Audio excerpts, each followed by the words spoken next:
Presiden Rusia Vladimir Putin tidak menunjukkan tanda-tanda akan memperlambat invasinya ke Ukraina setelah salah satu pesawat pembom paling mematikan di dunia dikirim ke pasukannya. Pesawat pembom Tu-22M3 yang diproduksi oleh Tupolev Aircraft Company telah diberikan kepada Angkatan Udara Rusia untuk digunakan di Ukraina. Kantor berita Rusia TASS melaporkan awalnya diperkirakan pesawat itu tidak akan dibuat, tetapi rencana pengadaan negara berubah selama perang dan sekarang telah dikirimkan. Seperti dilansir dari Daily Star, perusahaan pesawat Tupolev telah mengirimkan pembom pembawa rudal Tu-22M3 terbaru ke penerbangan jarak jauh Angkatan Udara Rusia untuk operasi setelah perbaikan di bawah rencana pengadaan pertahanan. Pembom Tu-22M3 yang dikirim adalah model lama yang diperbaiki dan ditingkatkan untuk pertempuran dan 500 diantaranya akan dimodifikasi secara total.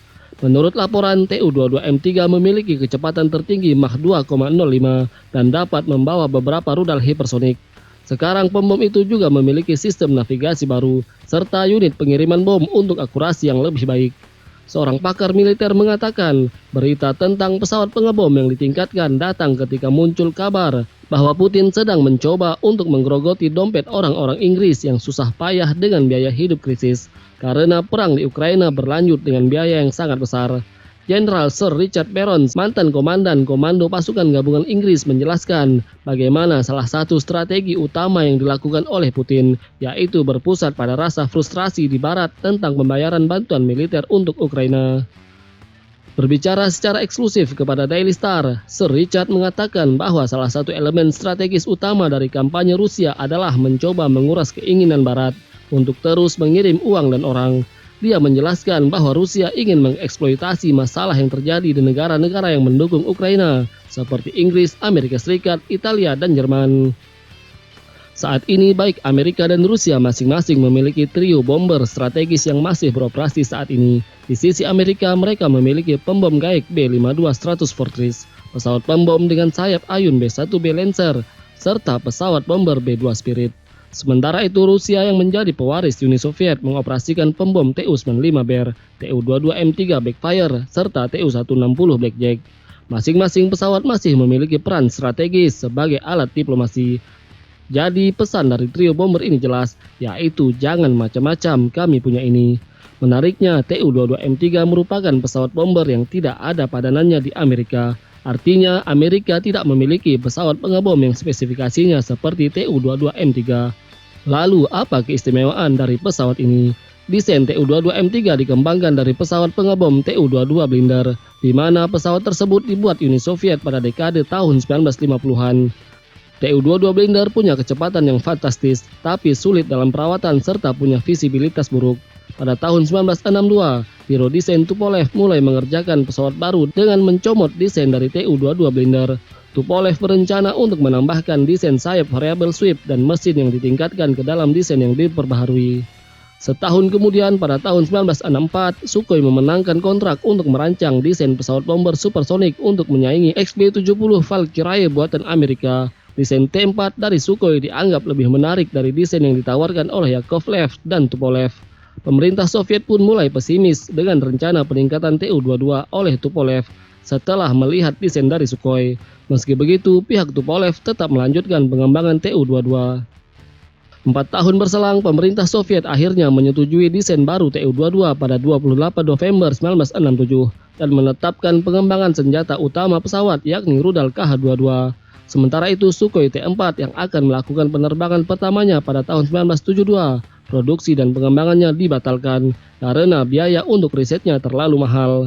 Pesawat baru buatan Tupolev kemudian diberi kode Samolyot 145 atau Airplane 145. Pada tahun 1969, pihak intelijen Amerika berhasil mengetahui informasi keberadaan pesawat tersebut. Setahun kemudian, foto pesawat baru kemudian berhasil difoto melalui satelit. Prototipe Tu-22M0 pertama menyelesaikan penerbangan perdananya pada Agustus 1969. Tu-22M1 atau Backfire A pertama terbang pada Juli 1971. Dalam jumlah terbatas, selanjutnya Tu-22M1 kemudian diproduksi. Masih di era tahun 1970-an, Tupolev kemudian melakukan produksi seri kedua dengan kode Tu-22M2 atau Backfire B yang memiliki peningkatan kinerja mesin. Varian ini merupakan pesawat produksi massal pertama. Tu-22M2 kemudian dioperasikan oleh dua matra berbeda, yakni Angkatan Udara Soviet serta Angkatan Laut Soviet. Pada masanya, Tu-22M2 punya dua peran strategis. Pertama, sebagai platform peluncur rudal jelajah dan bom untuk menghancurkan instalasi militer NATO dan Amerika di Eropa Barat, serta digunakan untuk menyerang kelompok tempur kapal induk. Sementara peran kedua digunakan sebagai wahana intai berkecepatan tinggi. Tu-22M2 pada masanya diproduksi sebanyak 200 unit. Sebagai tanggapan untuk memenuhi spesifikasi yang diminta oleh Angkatan Udara dan Angkatan Laut Soviet, Tupolev menghadirkan varian Tu-22M3 atau Backfire C pada tahun 1983. Varian terbaru memiliki jangkauan sekitar 7.000 km dan menjadikannya bomber strategis berukuran medium yang tidak ada padanannya di Amerika. Versi Tu-22M3 diproduksi sebanyak 268 unit. Sebelumnya produksinya dihentikan pada tahun 1993. Versi Tu-22M3 punya perbedaan mencolok dengan versi M2. Tu-22M2 memiliki lubang masuk udara ke mesin berbentuk splitter plate konvensional intake yang mirip dengan milik jet tempur F-4 Phantom. Sementara Tu-22M3 mengambil desain air intake berbentuk forward rack wedge shape intake yang mirip dengan desain F-15 dan MiG-25. Perbedaan lain antara Tu-22M2 dan Tu-22M3 terletak pada mesinnya. Versi M3 memakai mesin NK25 yang lebih bertenaga dan hemat bahan bakar, sementara versi M2 memakai mesin NK22. Selain perubahan intake untuk meningkatkan aliran udara serta penggantian mesin, versi M3 juga diperkuat bagian sayapnya. Selain rudal, Tu-22M3 juga bisa membawa berbagai bom, di antaranya adalah FAB-250, FAB-500, atau FAB-1500. Selain ditempatkan di ruang senjata internal dan pylon di pangkal sayap, bom-bom tersebut bisa dicantelkan pada pylon tambahan yang lebih kecil di bawah intake. Berbeda dengan pembom sejawatnya, backfire difokuskan untuk meluncurkan rudal jelajah dibandingkan melepas bom. Berbeda dengan pesawat pembom lain, di mana peluncuran rudal jelajah adalah prioritas kedua. Akan tetapi sepanjang perjalanannya, backfire justru lebih sering menjatuhkan bom dibandingkan meluncurkan rudal jelajah.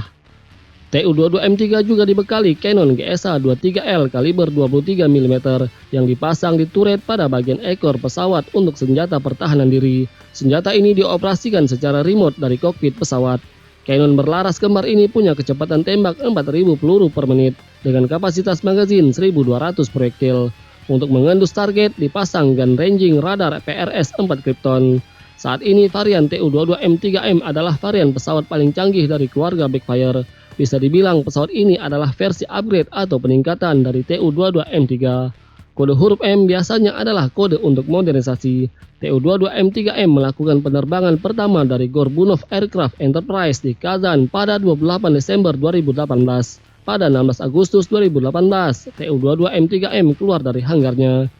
Sementara pesawat hasil modernisasi kedua terbang perdana pada 20 Maret 2020. Pihak Tupolev sebagai perancang pesawat mengatakan Tu-22M3M memiliki kapabilitas tempur yang lebih tinggi serta jangkauan operasi yang lebih jauh.